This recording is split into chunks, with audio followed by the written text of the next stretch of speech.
ओम शांति। 2-3-21 की साकार वाणी। बाबा बोले, मीठे बच्चे, तुम्हें सदगति की सबसे न्यारी मत मिली है कि देह के सब धर्म त्याग, आत्माभिमानी भव, मामेकम याद करो। प्रश्न, जो परमात्मा को नाम रूप से न्यारा कहते हैं, उनसे तुम कौन सा प्रश्न पूछ सकते हो? उत्तर, उनसे पूछो, गीता में जो दिखाते हैं अर्जुन को अखंड ज्योति स्वरूप का साक्षात्कार हुआ, बोला बस करो, हम सहन नहीं कर सकते, तो फिर नाम रूप से न्यारा कैसे कहते हो? बाबा कहते हैं, मैं तो तुम्हारा बाप हूँ। बाप का रूप देखकर बच्चा खुश होगा, वो कैसे कहेगा मैं सहन नहीं कर सकता। गीत, तेरे द्वार खरा। ओम शांति। भक्त कहते हैं, हम बहुत कंगाल बन गए हैं, हे बाबा हम सबकी झोली भर दो। भगत गाते रहते हैं जन्म बाय जन्म। सतयुग में भक्ति होती नहीं, वहाँ पावन देवी देवता होते हैं। भक्तों को कभी देवता नहीं कहा जाता। जो स्वर्गवासी देवी देवता होते हैं वो फिर पुनर्जन्म लेते लेते नरकवासी पुजारी भगत कंगाल बनते हैं। बाप बैठ बच्चों को समझाते हैं, बाप को एक भी मनुष्य नहीं जानते। बाप जब आए तब आकर अपना परिचय देवे। भगवान को ही बाबा कहा जाता है। सब भक्तों का है एक भगवान, बाकी सब है भगत। चर्च आदि में जाते हैं तो जरूर भक्त ठहरे ना। इस समय सब पतित तमो प्रधान है, इसलिए सब पुकारते हैं, हे पतितों को पावन बनाने वाले आओ। हे बाबा हम भक्तों की झोली भर दो।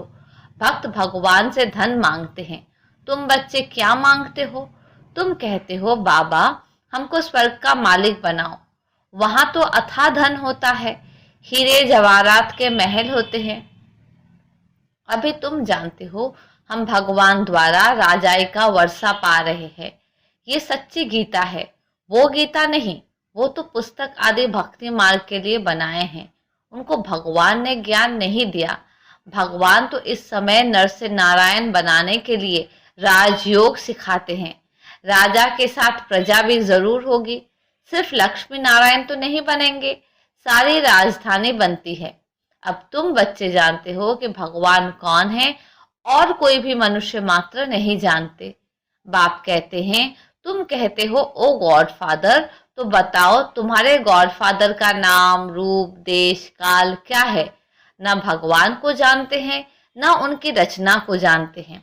बाप आकर कहते हैं, कल्प कल्प के संगम पर आता हूँ, सारी रचना की आदि मध्य अंत का राज मैं रचता ही आकर समझाता हूँ।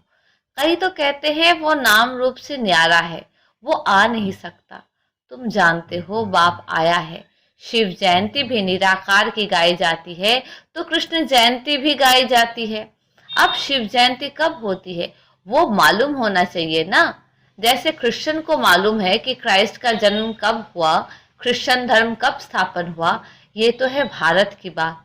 भगवान भारत की झोली कब भरते हैं? भगत पुकारते हैं, हे भगवान झोली भर दो, सदगति में ले जाओ, क्योंकि हम दुर्गति में पड़े हैं, तमो प्रधान है। आत्मा ही शरीर के साथ भोगती है। कई मनुष्य साधु संत आदि कहते हैं कि आत्मा निर्लेप है। कहते भी है कि अच्छे व बुरे संस्कार आत्मा में रहते हैं, उस आधार पर आत्मा जन्म लेती है। फिर कहते आत्मा तो निर्लेप है। कोई भी बुद्धिवान मनुष्य नहीं, कोई भी बुद्धिवान मनुष्य नहीं जो समझाए। इसमें भी अनेक मत है। जो घर से रूठते वो शास्त्र बना देते। श्रीमद् भगवत गीता है एक। व्यास ने जो श्लोक आदि बनाए वो कोई भगवान ने नहीं गाए हैं। भगवान निराकार जो ज्ञान का सागर है वो बैठ बच्चों को समझाते हैं कि भगवान एक है। भारतवासियों को ये पता नहीं है। गीत भी है, ईश्वर की गत मत न्यारी है। अच्छा, कौन सी गत मत न्यारी है? ईश्वर की गत मत न्यारी है, ये किसने कहा? आत्मा कहती है। उसकी सदगति के लिए जो मत है उसको श्रीमत कहा जाता है। कल्प कल्प तुमको आकर समझाता हूँ, मन मना भव, देह के सब धर्म त्याग, आत्मा अभिमानी भव, माँ में कम याद करो। अभी तुम मनुष्य से देवता बन रहे हो। इस राजयोग की एम ऑब्जेक्ट है ही लक्ष्मी नारायण बनना। पढ़ाई से कोई राजा बनते ही नहीं, पढ़ाई से कोई राजा बनते नहीं है, ऐसा कोई स्कूल नहीं है। गीता में ही है, तुम बच्चों को राजयोग सिखाता हूँ।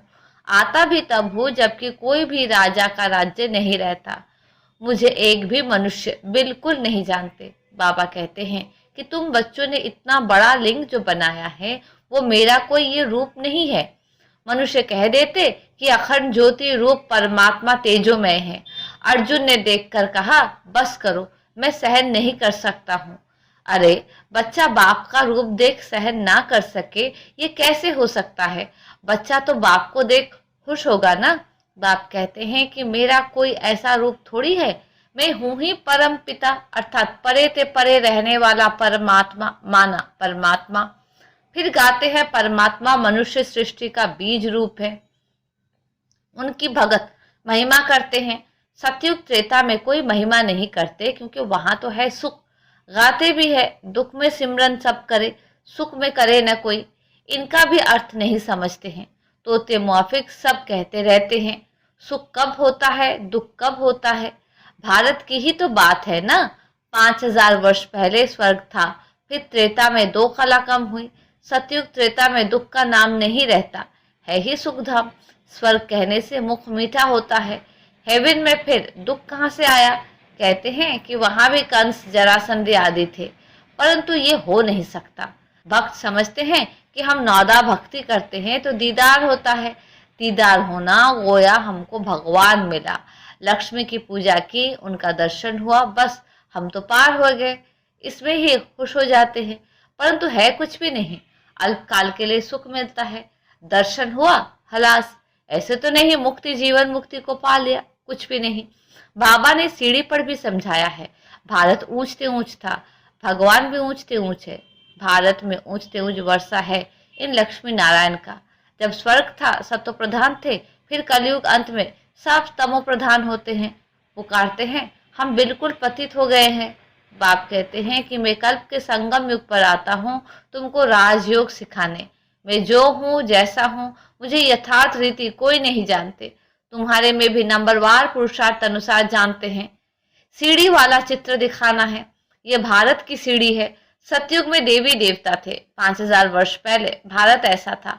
शास्त्र में लाखों वर्ष का कल्प लिख दिया है। बाप कहते हैं कि लाखों वर्ष का नहीं, कल्प 5000 वर्ष का है। सतयुग त्रेता नई दुनिया, द्वापर कलयुग पुरानी दुनिया, आधा आधा होता है ना। नई दुनिया में तुम भारतवासी थे। बाप समझाते हैं, मीठे बच्चे, अभी तुम अपने जन्मों को जानते हो, बाकी कोई रथ आदि की बात नहीं है। कृष्ण तो सतयुग का प्रिंस है।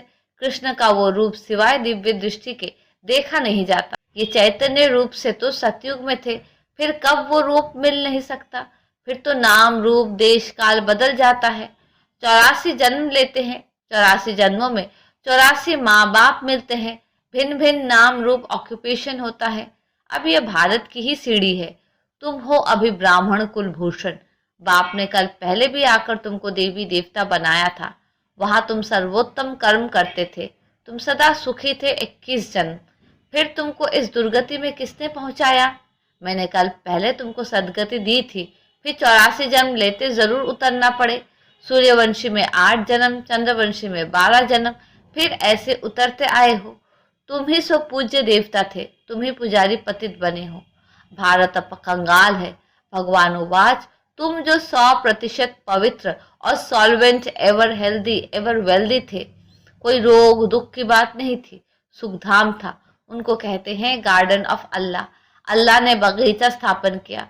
जो देवी देवता थे वो अब कांटे बने हैं, अब जंगल बन गया है, जंगल में कांटे लगते हैं। बाप कहते हैं काम महाशत्रु है, इन पर जीत पहनो। इसने आदि मध्य अंत तुमको दुख दिया है। 1-2 पर काम कटारी चलाना ये सबसे बड़ा पाप है। बाप बैठ अपना परिचय देते हैं कि मैं परम धाम में रहने वाला परमात्मा हूँ। मुझे कहते हैं मैं सृष्टि का बीज रूप परमात्मा, मैं सबका बाप हूँ। सभी आत्माएं बाप को पुकारती है कि हे परम पिता परमात्मा। जैसे तुम्हारी आत्मा स्टार मिसल है, बाबा भी परम आत्मा स्टार है, छोटा बड़ा नहीं है। बाप कहते हैं मैं अंगुष्ठ मिसल भी नहीं हूँ, मैं परम आत्मा हूँ, तुम सबका बाप हूँ। उसको कहा जाता है सुप्रीम सोल, नॉलेजफुल। बाप समझाते हैं मैं नॉलेजफुल मनुष्य सृष्टि के झाड़ का बीज रूप हूँ। मुझे भक्त लोग कहते हैं कि परमात्मा सत्य चित आनंद स्वरूप है, वो ज्ञान का सागर है, सुख का सागर है। महिमा कितनी है, पुकारेंगे किसको? अगर नाम रूप देश काल नहीं तो पुकारेंगे किसको? साधु संत आदि सब तुमको भक्ति मार्ग के शास्त्र सुनाते हैं, मैं तुमको आकर राजयोग सिखाता हूँ। बाप समझाते हैं कि तुम पतित पावन मुझ ज्ञान सागर बाप को कहते हो, तुम भी मास्टर ज्ञान सागर बनते हो। ज्ञान से सदगति मिल जाती है, भारत को सदगति बाप ही देंगे। सर्व का सदगति दाता एक है, सर्व की दुर्गति फिर कौन करता है? रावण। अब तुमको ये कौन समझा रहे हैं? ये है परम आत्मा। आत्मा तो एक स्टार मिसल अति सूक्ष्म है। परमात्मा भी ड्रामा में पार्ट बजाता है, क्रिएटर डायरेक्टर मुख्य एक्टर है। बाप समझाते हैं कि ऊंचते ऊंच पार्टधारी कौन है? ऊंचते ऊंच भगवान, जिसके साथ तुम आत्माएं बच्चे सब रहते हो। कहते भी है कि परमात्मा सबको भेजने वाला है। ये भी समझने की बात है, ड्रामा तो अनादि बना हुआ है। बाप कहते हैं कि मुझे तुम कहते हो ज्ञान का सागर, सारी सृष्टि के आदि मध्य अंत को जानने वाला। अभी ये जो शास्त्र आदि पढ़ते हैं इनको बाप जानते हैं। बाप कहते हैं कि मैं प्रजापिता ब्रह्मा के द्वारा सभी शास्त्रों का सार आकर बताता हूँ। दिखाते हैं कि विष्णु की नाभि से ब्रह्मा निकला तो कहाँ निकला? मनुष्य तो जरूर यहाँ ही होंगे ना। इनकी नाभि से ब्रह्मा निकला, फिर भगवान ने बैठ इनके द्वारा सभी वेदों शास्त्रों का सार सुनाया, अपना भी नाम रूप देश काल समझाया है। मनुष्य सृष्टि का बीज रूप है ना। इस वृक्ष की उत्पत्ति पालना विनाश कैसे होता है वो कोई भी नहीं जानते। इसको वैरायटी झाड़ कहा जाता है। सभी नंबरवार अपने समय पर आते हैं। पहले नंबर में देवी देवता धर्म की स्थापना कराता हूँ, जबकि वो धर्म नहीं है। बाप कहते हैं कि कितने तुच्छ बुद्धि हो गए हैं। देवताओं की लक्ष्मी नारायण की पूजा करते हैं, परंतु उन्हों का राज्य सृष्टि पर कब था वो कुछ नहीं जानते हैं। अभी भारत का वो देवता धर्म ही नहीं है, सिर्फ चित्र रह गए हैं। अच्छा, मीठे मीठे सिक्के लदे बच्चों प्रति माता पिता बाप दादा का याद प्यार गुड मॉर्निंग। रूहानी बाप की रूहानी बच्चों को नमस्ते। हम रूहानी बच्चों की रूहानी बाप को नमस्ते नमस्ते नमस्ते। धारणा के लिए मुख्य सर पहले पॉइंट, मास्टर ज्ञान सागर बन पतित से पावन बनाने की सेवा करनी है। बाप ने जो सब शास्त्रों का सार सुनाया है वो बुद्धि में रख सदा हर्षित रहना है। दूसरी पॉइंट, एक बाप की श्रीमत पर चल पालन करना है। देह के सब धर्म त्याग आत्माभिमानी बनने की मेहनत करनी है। वरदान, अपने दिव्य अलौकिक जन्म की स्मृति द्वारा मर्यादा के लकीर के अंदर रहने वाले मर्यादा पुरुषोत्तम भव। जैसे हर कुल के मर्यादा की लकीर होती है, ऐसे ब्राह्मण कुल के मर्यादाओं की लकीर है। ब्राह्मण अर्थात दिव्य और अलौकिक जन्म वाले मर्यादा पुरुषोत्तम। वे संकल्प में भी किसी आकर्षणवश मर्यादाओं का उल्लंघन नहीं कर सकते। जो मर्यादा की लकीर का संकल्प में भी उल्लंघन करते हैं वो बाप के सहारे का अनुभव नहीं कर पाते। बच्चे के बजाय मांगने वाले भक्त बन जाते। ब्राह्मण अर्थात पुकारना मांगना बंद, कभी भी प्रकृति व माया के मोहताज नहीं, वे सदा बाप के सिरताज रहते हैं। स्लोगन, शांति दूत बन अपनी तपस्या द्वारा विश्व में शांति की किरणें फैलाओ। अच्छा, ओम शांति।